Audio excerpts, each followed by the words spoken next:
Haleluya. Shalom saudara yang dikasih dalam Tuhan. Kita bersyukur karena hari ini kita boleh kembali ada dengan tidak kekurangan suatu apapun. Semua berkat pertolongan Tuhan, semua berkat kasih setia Tuhan dan penyertaan Tuhan yang sempurna atas kehidupan kita. Saudara dikasih dalam Tuhan, kembali melalui program Bible and Coffee ini, saya mengajak setiap umat Tuhan untuk memulai hari ini bersama-sama dengan Tuhan Yesus.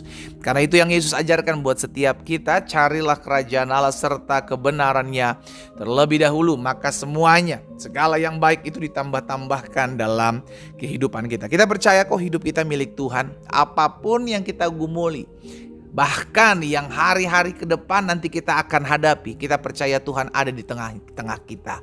Kita percaya Tuhan akan membela perkara kita selama kita terlebih dahulu mencari Tuhan. Kita mau bergantung, kita mau bersandar, kita mau berharap kepada Tuhan, maka Tuhan jadi sumber pembelaan dalam kehidupan kita. Saudara dikasih dalam Tuhan, engkau yang sudah diberkati melalui program Bible and Coffee ini, saya kembali mengajak setiap umat Tuhan untuk membagikan kembali renungan singkat ini, sehingga apa yang memberkati kita juga boleh memberkati setiap anak-anak Tuhan lainnya. Haleluya. Kita berdoa, kita datang kepada Tuhan.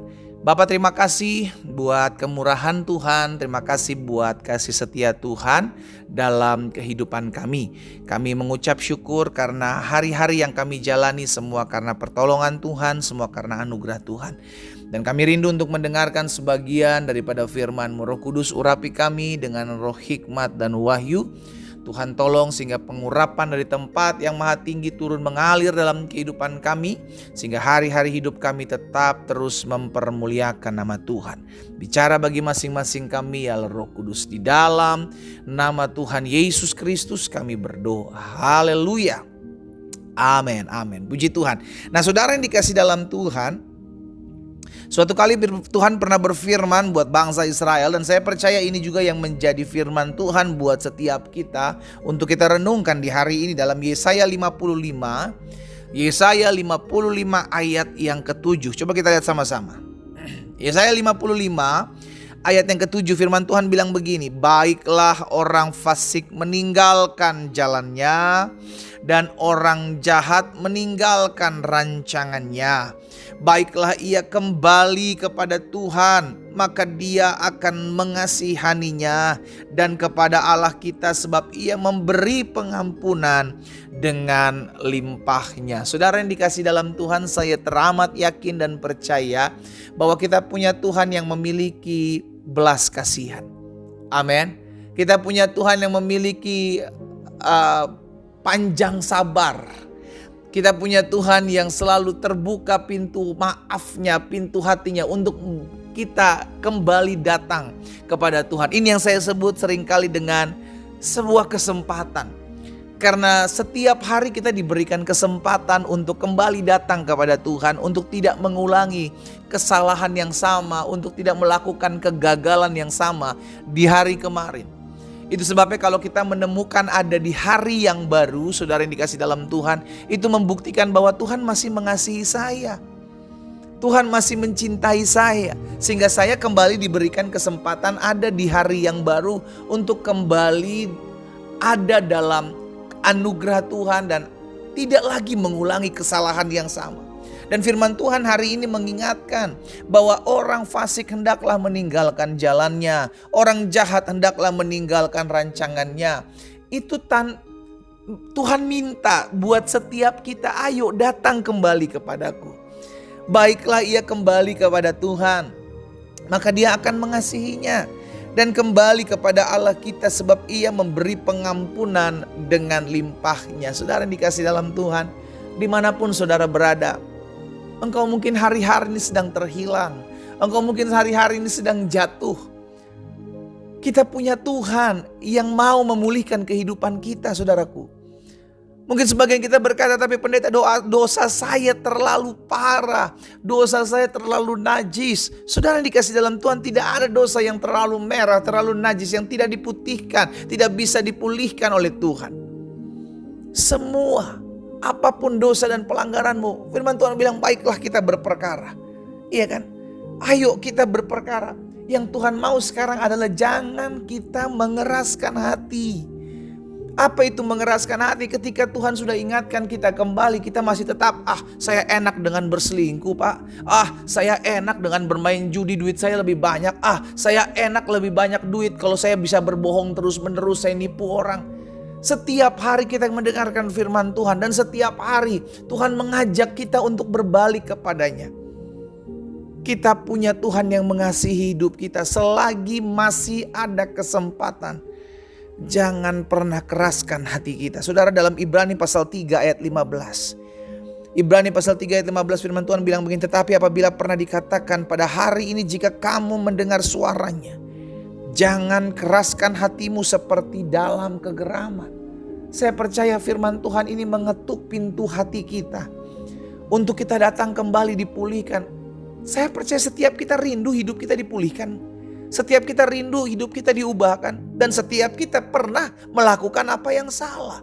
Pernah melakukan apa yang tidak berkenan kepada Tuhan. Itu sebabnya Tuhan selalu memberikan kesempatan untuk jangan sampai engkau ketika ditegur, engkau ketika diingatkan, mengeraskan hatimu. Saya mengajak setiap kita dimanapun umat Tuhan berada. Ayo, jika ini adalah dirimu yang hari-hari ini sedang ditegur oleh Tuhan, hari-hari ini sedang diajak kembali kepada Tuhan, jangan keraskan hatimu. Saudara yang dikasih dalam Tuhan, ini sebuah tantangan buat setiap kita. Di dalam Yesaya pasal 1 ayat 18 firman Tuhan bilang begini, marilah baiklah kita berperkara, firman Tuhan. Sekalipun dosamu merah seperti kirmizi akan menjadi putih seperti salju. Sekalipun berwarna merah seperti kain kesumba akan menjadi putih seperti bulu domba. Tidak ada orang yang terlalu jahat yang tidak bisa dipulihkan oleh Tuhan. Tidak ada orang yang pernah melakukan dosa yang terlalu merah, Alkitab katakan, sehingga tidak bisa diputihkan seperti bulu domba, seperti salju. Tuhan sanggup karena Dia Tuhan. Saya mau berdoa buat saudara, jangan keraskan hatimu hari ini. Kalau engkau sudah diingatkan Tuhan berulang-ulang, ingat Roh Kudus itu mengingatkan kita. Roh Kudus mengajak kita kembali untuk kepada jalan-jalannya Tuhan. Roh Kudus mengajarkan kepada kita apa yang harus kita lakukan. Tetapi kalau kita masih mengeraskan hati kita, kita tidak mau diingatkan, maka Alkitab jelas mencatat, barang siapa ku kasih dia ku tegur dan ku hajar. Tuhan menegur dan menghajar kita karena Tuhan mengasihi kita. Tuhan menegur dan mengajar kita karena Tuhan mau kita berbalik kepadanya. Sehingga jangan pernah kita keraskan hati.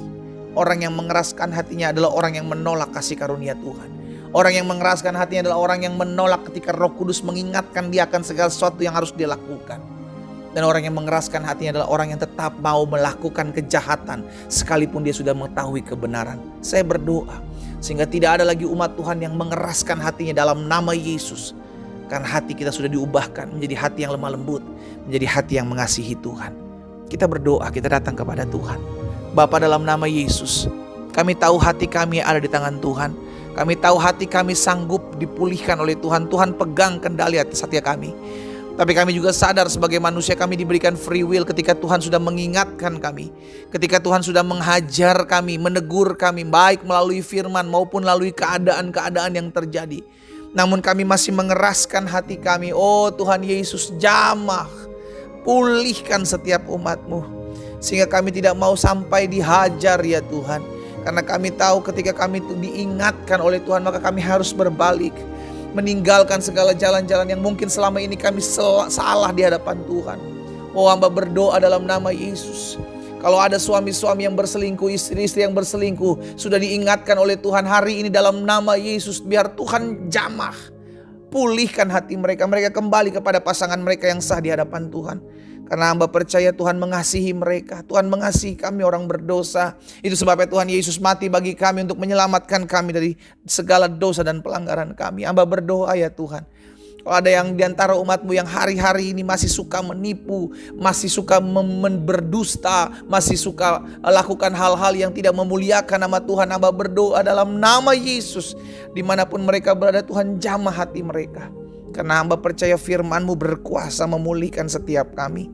Oh Tuhan Yesus, tolong setiap kami umat-Mu. Kami rindu dipulihkan, kami rindu untuk mendengarkan suara Tuhan dan melakukan apa yang Tuhan mau. Di dalam nama Yesus, hamba berdoa. Tuhan juga berdoa, hamba juga berdoa buat yang sakit. Biar Tuhan pulihkan, Tuhan sembuhkan. Jamah yang sakit Tuhan. Sebab hamba percaya disampaikan firman, disembuhkan mereka terjadi. Demi nama Yesus Kristus Tuhan kami berdoa. Haleluya. Amin. Mari kita nikmati kopi kita saudara. Haleluya.